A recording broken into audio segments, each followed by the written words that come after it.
আরে পুঁটির বাবাই তো আছে, ও তো সারাদিন বাগান নিয়েই আছে, ফুল ফোটাতে দারুণ ওস্তাদ। ওকেই তো রাজবাড়িতে মালি হিসেবে নিয়োগ করা যেতে পারে। দেখি মহারাজ কি বলেন। আরে তুমি যে এত ভালো বাগান করতে পারো এতদিন তা লক্ষ্যই করিনি। গোলাপ কখনো ফুটিয়েছো? কেন ফোটাবো না গোপাল দাদা? ওই দেখো আমাদের বাগানেই তো কত গোলাপ ফুটে আছে, টুকটুকে লাল, গাঢ় লাল, সাদা। তুমি বাবা রাজসভা নিয়ে এত ব্যস্ত থাকো যে নিজের বাগানের দিকেই নজর দাও না। একটা কালো গোলাপ পেলে দেখিয়ে দিতাম গোলাপ চাষ কিভাবে করতে হয়। বাহ, আরে তুমি তো সোনা ফলিয়েছো। আচ্ছা শোনো, তোমাকে যদি কালো গোলাপের গাছ দেওয়া হয়, তুমি তাতে ভালো গোলাপ ফোটাতে পারবে?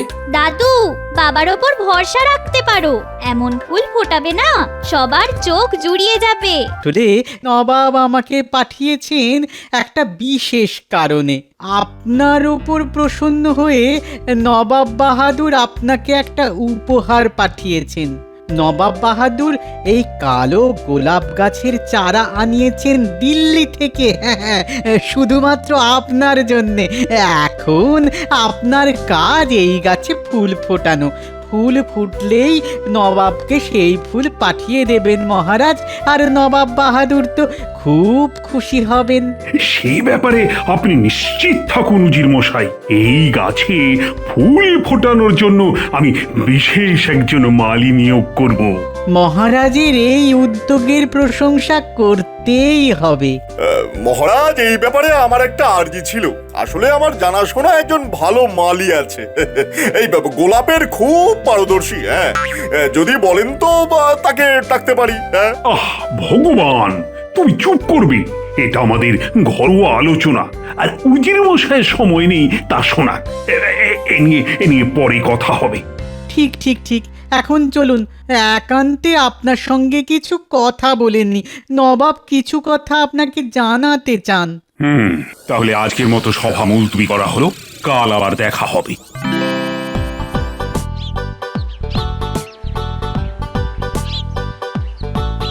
মহারাজের মেজাজটা আজ ঠিক নেই, কিন্তু কালকেই ঠিক হয়ে যাবে। তখন কথাটা পেরে দেখব। আসলে আমার শ্যালকটা একেবারে অপদার্থ, বেকার, বুদ্ধিহীন, শুধু কি করে আমার কাছ থেকে মাল কামাবে তার ফন্দি। একবার যদি মালির কাজে ঢুকিয়ে দিতে পারি তবে আমার ঘাড় থেকে নামবে। মহারাজকে পটিয়ে পাঠিয়ে যেভাবেই হোক শ্যালকটাকে গ্রাম থেকে নিয়ে আসতে হবে। রাজার বাগান বলে কথা, কত প্রকার দুষ্প্রাপ্য গাছ আছে, কত ফল ফুল আছে, তার বেশ খানিকটা ঝেড়ে যদি বেচে বেশ ভালো রোজগারও হতে পারে। না না না না, এই সুযোগ হাতছাড়া করা যাবে না।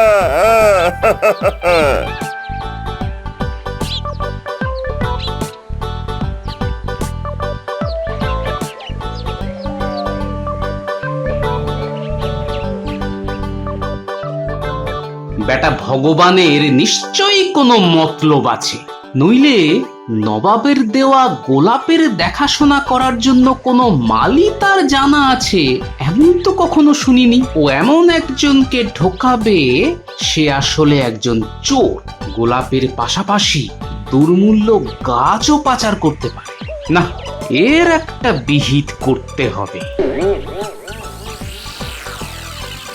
আরে পুঁটির বাবাই তো আছে, ও তো সারাদিন বাগান নিয়েই আছে, ফুল ফোটাতে দারুণ ওস্তাদ। ওকেই তো রাজবাড়িতে মালি হিসেবে নিয়োগ করা যেতে পারে। দেখি মহারাজ কি বলেন। আরে তুমি যে এত ভালো বাগান করতে পারো এতদিন তা লক্ষ্যই করিনি। গোলাপ কখনো ফুটিয়েছো? কেন ফোটাবো না গোপাল দাদা? ওই দেখো আমাদের বাগানেই তো কত গোলাপ ফুটে আছে, টুকটুকে লাল, গাঢ় লাল, সাদা। তুমি বাবা রাজসভা নিয়ে এত ব্যস্ত থাকো যে নিজের বাগানের দিকেই নজর দাও না। একটা কালো গোলাপ পেলে দেখিয়ে দিতাম গোলাপ চাষ কিভাবে করতে হয়। বাহ, আরে তুমি তো সোনা ফলিয়েছো। আচ্ছা শোনো, তোমাকে যদি কালো গোলাপের গাছ দেওয়া হয়, তুমি তাতে ভালো গোলাপ ফোটাতে পারবে? দাদু, বাবার ওপর ভরসা রাখতে পারো, এমন ফুল ফোটাবে না সবার চোখ জুড়িয়ে যাবে। তাহলে শোনো, কাল তুমি আমার সঙ্গে রাজবাড়িতে যাবে, সঙ্গে নিয়ে যাবে সবচাইতে সেরা গোলাপের সাজি। আমি যখন ডাকবো তখন যাবে। মহারাজকে দেখাবে ফুল। মহারাজ যদি জিজ্ঞেস করেন কিভাবে এই ফুল হলো, তুমি বুঝিয়ে দেবে। কেমন? কি মজা কি মজা, বাবা এবার থেকে রাজার বাড়ির মালি হবে। আরে চুপ চুপ, এই কথা খবরদার কাউকে বলবি না। আরে আমার তো শত্রু কম নেই, তাই সাবধান করে দিচ্ছি। আচ্ছা গিন্নি, তোমার একটা হাবাগোবা ভাই আছে না? তোমার একটা অপকণ্ড ভাগ্নে আছে না? কি আশ্চর্য, তোমার ভাইয়ের খোঁজ নিচ্ছি, তার সঙ্গে আমার ভাগ্নের সম্পর্ক কি? আহ, আমার ভাইকে অপদার্থ বলবে আর আমি কিচ্ছু বলবো না? আরে গিন্নি, আমি তার জন্য একটা কাজের ব্যবস্থা করেছি, তাই জিজ্ঞাসা করছি। তা সে গ্রামে করেটা কি? চাষবাস করে না, সারাদিন ডাঙ্গুলি খেলে আর গান্ডে পিন্ডে ভাত গেলে। আর কি করে শুনি? আমার বাপের পয়সায় খায়, তোমার তাতে কি? না না, আমার কিছু নয়, তবে তোমার ভাই এলেই আমার বটুয়া থেকে পয়সা যেন কেউ গেড়িয়ে দেয়, তাই আমার নিশ্চয়ই কিছু একটা আসে যায় গিন্নি। তোমার ভাই বলেই কিছু বলি না, না হলে মেরে দাঁত ভেঙে দিতাম। হ্যাঁ, এক আর দাঁত ভাঙে পরে দেখা যাবে। আর শোনো, আমি বাপের বাড়ি চললাম, ফিরবো ভাইকে নিয়ে। এখন থেকে ভাই এখানেই থাকবে, এ আমি স্পষ্ট করে বলে দিচ্ছি। তবে সব কথাতে যেমন খেঁচিয়ে থাকো কেন? বলি তোমার ভাই কি চাষবাস করতে জানে? না, জানে না। ওর স্বপ্ন তোমার মতো মূর্খ মন্ত্রী হবে।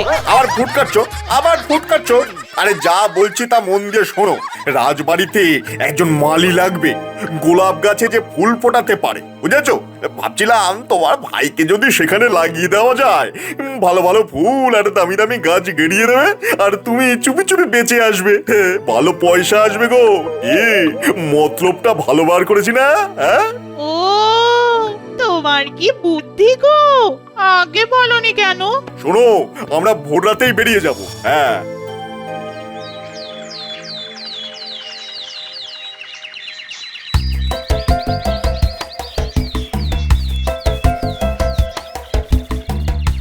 ভগবান পৌঁছানোর আগেই মহারাজের কাছে পুটির বাবাকে মালির কাজটা পাইয়ে দিতে হবে, নইলে ওই বেটা যে কোন চোরকে ঢুকিয়ে দেবে কে জানে। মহারাজকে তো আর বলা যায় না সেটা, তিনি বিশ্বাসও করবেন না। হ্যাঁ বলো পুটির বাবা, গোলাপে কি সার লাগে তা তো তুমি জানো। শুধু গোবর লাগে গোপাল দাদা, আর কিছুই লাগে না। তবে যত্ন নিতে হবে, জল পরিমাণ মতন দিতে হবে, বেশিও না কম তো নয়ই। ঠিক আছে ঠিক আছে, মহারাজকে বুঝিয়ে বলো, ঘাবড়ে যেও না আবার। মহারাজ খুব দয়ালু, বুঝিয়ে বললে ঠিক বুঝবেন।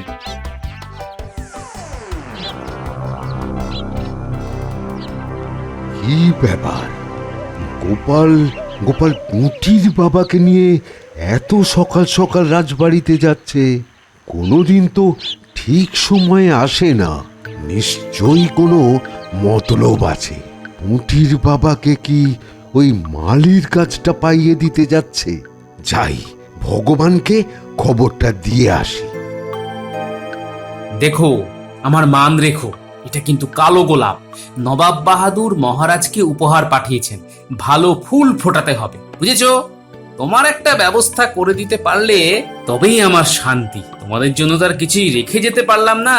গোপাল দাদা, এসব কি অলক্ষণে কথা বলছো? যা কিছু শিখেছি সব তো তোমার কাছ থেকেই। পাঠশালায় পড়িয়েছো, টলে গেছি, তুমি আমায় শিক্ষিত করেছো। এটা কি কম কিছু? এতদিন খাইয়েছো, আমার বিয়ে দিয়েছো, বড় করেছো, এটা কি কিছু রেখে যাওয়া নয়? মন্ত্রী মশাই, ও মন্ত্রী মশাই, আরে আরে এদিকে যে সর্বনাশ হয়ে গেল। বৌমা, ও বৌমা, আরে তুমিও কি কালা হয়ে গেলে? নিশ্চয়ই মালির খোঁজে বেরিয়েছে। এদিকে গোপাল আবার ওই পুঁটির বাবাকে মালি বানিয়ে দেবে। দুজনেই রাজবাড়িতে। এবার তো গোপালের নাগাল কেউই পাবে না, ধরাকে সরা জ্ঞান করবে। আরে আরে গোপাল, তুই কি মূর্খ রে? আরে একটু সবুর কর, মহারাজের কাছ থেকে আগে অনুমতিটা নিয়ে নে, তারপর তো আনতে যাবি। যাগ্গে, আমার আর কি, তোর ফাঁদে তুই পড়লি, তো আমি কি করতে পারি?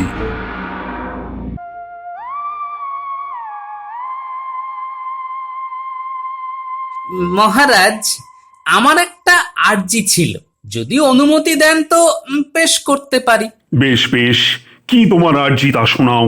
আগে নবাব বাহাদুর আপনাকে একটা দুষ্প্রাপ্য গোলাপ গাছ দিয়েছেন, সেই গাছে কালো গোলাপ ফোটাতে হবে।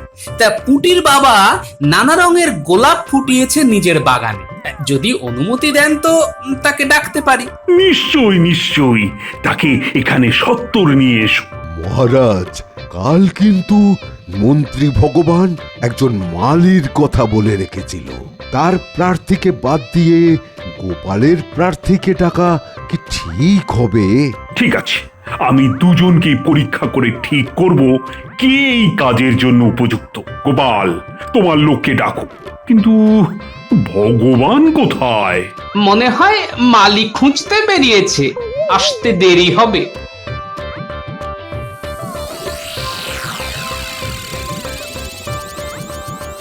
আরে, এ তো তোমার আদরের নাতনি পুটির বাবা।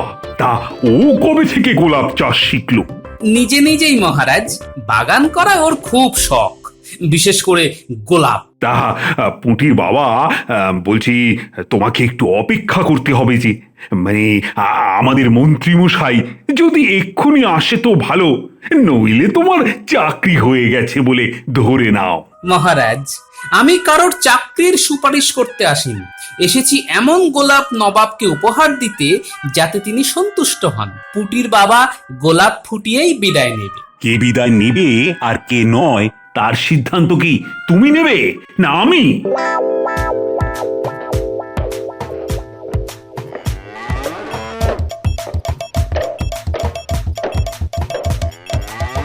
আরে ভাই, এটা গরু না কচ্ছপ রে? তাড়াতাড়ি চলতেও পারে না। এতই যদি তাড়া, তবে ওই ঘোড়ার গাড়ি নিলেন না কেন? এটা গরুর গাড়ি, বুঝেছেন? এটা গরুর গাড়ি। গরু গরুর মতনই চলবে, ঘোড়ার মতো নয়। জামাইবাবু, আমি কি রাজামশাইয়ের মন্ত্রী হব? শুধু মন্ত্রী কেন রে, তুই রাজাও হয়ে যেতে পারিস। তোর যা বুদ্ধি, বাপ রে বাপ! তোর বাপের বুদ্ধিও কি এরকম ছিল নাকি রে? এই এই এই এই এই বাপ তুলে কথা বলবে না ভাই, আবার বললে জামাইবাবুকে ধাক্কা দিয়ে ফেলে দিবি। এর জন্য কারো ভালো করতে নেই। হ্যাঁ, তোমার ভাইকে রাজবাড়িতে চাকরির ব্যবস্থা করাবো বলে এত খাটছি, আর তুমি আমায় ধাক্কা মেরে ফেলে দেবে? না না জামাইবাবু, ধাক্কা এখন মারবো না, আগে মন্ত্রী হই, তারপর রাজা আর মন্ত্রী দুজনকেই ধাক্কা মেরে ফেলে দেবো।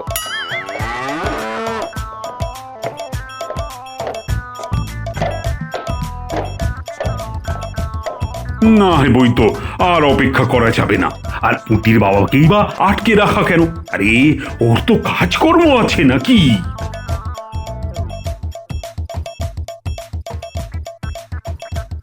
কি ব্যাপার ভগবান, মালি পাওয়া গেল? আগে হ্যাঁ মহারাজ, এই সেই মালি। হ্যাঁ ভগবান, এই মালি সম্পর্কে তোমার কি যেন হয় না? আগে সত্যি কথা বলতে কি, ও আমার শ্যালক। হ্যাঁ। আহা, লজ্জা কিসের?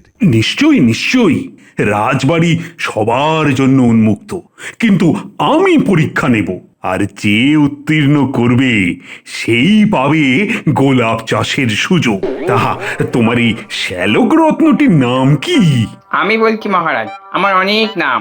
বাবা আমায় ছাগল বলে ডাকে, মা গরু, পাড়ার লোকেরা বলে গাধা, এক সময় পণ্ডিত মশাই আমাকে উল্লুক বলেও ডাকতো।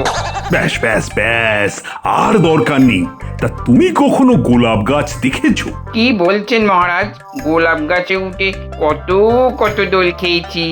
ঠিক আছে ঠিক আছে, তা তুমি তো কলা গাছেও দোল খেয়েছো। আগে হ্যাঁ মহারাজ, দেখবেন? না না না, এখন নয়, তুমি মন্ত্রী হলে তখন দেখিও। এবার যাও যাও, তুমি বাইরে গিয়ে বসো। তাহলে গোপাল, পুটির বাবাকে বলো কাল থেকেই কাজ শুরু করতে।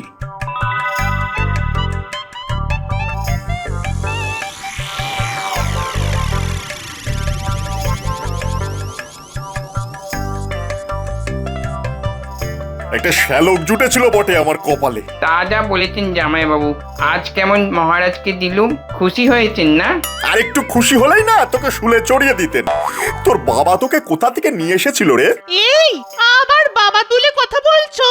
দিদি, আরে আমার বাপ তুলেছে, তোমার তো নয়। জামাইবাবু, আমি কবে মন্ত্রী হব? আমি মরলে? ঠিক যা ভেবেছিলাম, গোপাল গোপাল নিজের লোককে ওই রাজবাড়িতে ঢুকিয়ে দিল। ভগবান আর ওই লোক পেল না। হ্যাঁ, ওই রকম একটা অপগণ্ড শ্যালককে মালি সাজিয়ে এনেছে। হ্যাঁ, ব্যাটা তো একেবারে ওই হাবা বোবা। না না, গোপালকে আর অপদস্থ করতে কিছু একটা করতে হবে। ও বৈদ্যমশাই, বাড়ি আছেন? আমি মন্ত্রী ভগবান। ও রাজবৈদ্যমশাই। আরে আরে, এসো এসো এসো এসো, আমি তোমার কথাই ভাবছিলাম। এসো এসো। কপাল কপাল, সবই আমার কপাল। মানে এমন শালা অনেক পাপ করলে তবেই জোটে। এ যা হবার তা হয়ে গেছে। এবার এমন একটা ফন্দি বার করতে হবে গোপাল যেন মহারাজের কাছে অপদস্থ হয়। হ্যাঁ, একটা জবরদস্ত বুদ্ধি বার করতে হবে।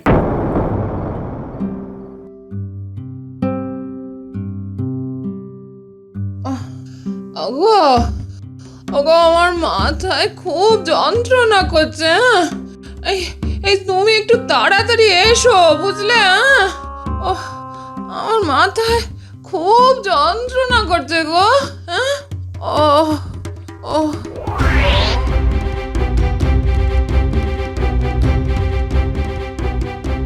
শোনো, একটা ফন্দি মাথায় এসেছে। গাছটা বড় হোক, এখন কিছু করবার দরকার নেই। কুড়ি এলে যেদিন মহারাজ তা দেখতে আসবেন সেই রাতেই বদল করে দেব। মহারাজ এসে দেখবেন গোলাপের কুড়ি নয়, আকন্দ ফুটে আছে। আচ্ছা, তাহলে এই মতলব? হ্যাঁ, ঠিক আছে, আমিও দেখে নেব, কিন্তু তার আগে অন্য কোনো বৈদ্যকে নিয়ে বাড়ি যেতে হবে। গিন্দির হঠাৎ যে কি হলো।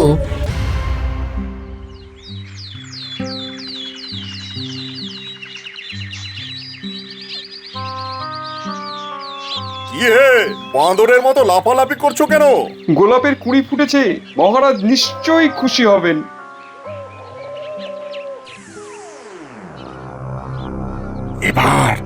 এবার সময় হয়ে গেছে, তাড়াতাড়ি কাজটা করে ফেলতে হবে।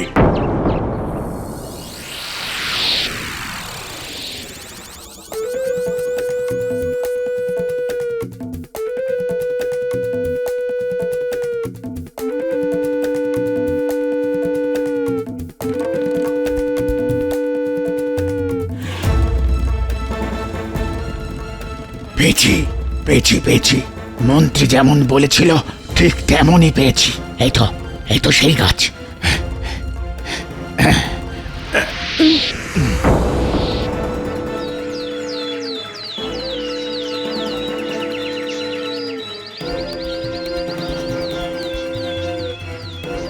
হে মালি, তোমার গোলাপ দেখাও।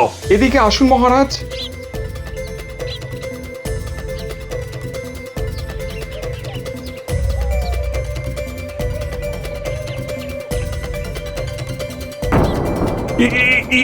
কি গোলাপ কোথায়? এ তো দুত্র ফুল ফুটে আছে। এই যে গোপালের লোক বলে পার পেয়ে যাবে ভেবো না। তোমাকে সারা জীবনের মতো কারাগারে থাকতে হবে, আর গোপালেরও চাকরি যাবে।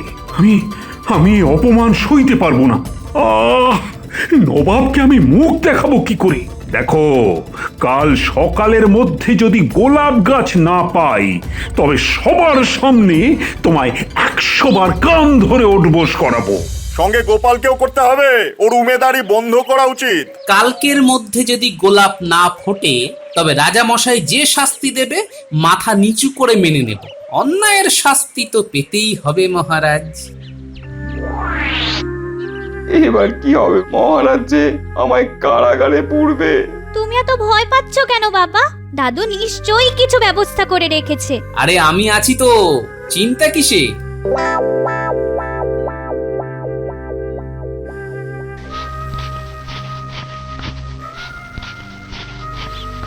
কে গোপাল, গোলাপ কোথায়?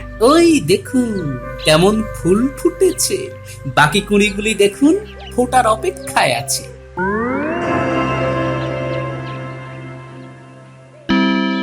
এবার আপনি নবাব বাহাদুরকে খবর পাঠাতে পারেন, দূতের সঙ্গে দুটো কালো গোলাপও পাঠিয়ে দিন। উফ, কি ভালো গোলাপ! আহা! কালো গোলাপের সৌন্দর্যই আলাদা। গোপাল, পুঁটির বাবা চাকরি আমি পাকা করে দিলাম, আর বেতনও দ্বিগুণের বেশি হয়ে যাবে। আচ্ছা, সেদিন তাহলে কি দেখলাম? ষড়যন্ত্র মহারাজ, আমাকে অপদস্থ করতে নতুন মন্ত্রী ভগবান এই চক্রান্ত করেছিল। সেদিন আমি গোলাপ গাছ সরিয়ে না দিলে নবাবের দেওয়া উপহার আজ রাস্তায় গড়াগড়ি খেত মহারাজ। ও, তা ভগবান যে এই কাজে যুক্ত তার কোনো প্রমাণ দিতে পারো? আগে আপনার হুকুম ছাড়াই ওর লোককে আমি পাইক দিয়ে ধরে রেখেছি, আপনি আদেশ করলে তাকে পেশ করতে পারি। বেশ করেছো, বেশ করেছো। দুজনকেই আমি রাজসভায় নিয়ে আসার আদেশ দিলাম। এই যে, তুমি এই কাজ করেছো? আগে আগে হ্যাঁ মহারাজ। তা কার কথা এই দুষ্কর্ম করলে? নতুন মন্ত্রী ওই ওই ভগবানের কথায়। মিথ্যে কথা, মিথ্যে কথা মহারাজ, মিথ্যে কথা। চুপ রাও। এই, কে আছো? এই দুজনকে কান ধরে 100 বার উঠবোস করাও। ধন্যবাদ গোপাল দাদা, তুমি আমাকে বাঁচালে। এ তো আমার কর্তব্য। রাখে গোপাল, তোমারে কে?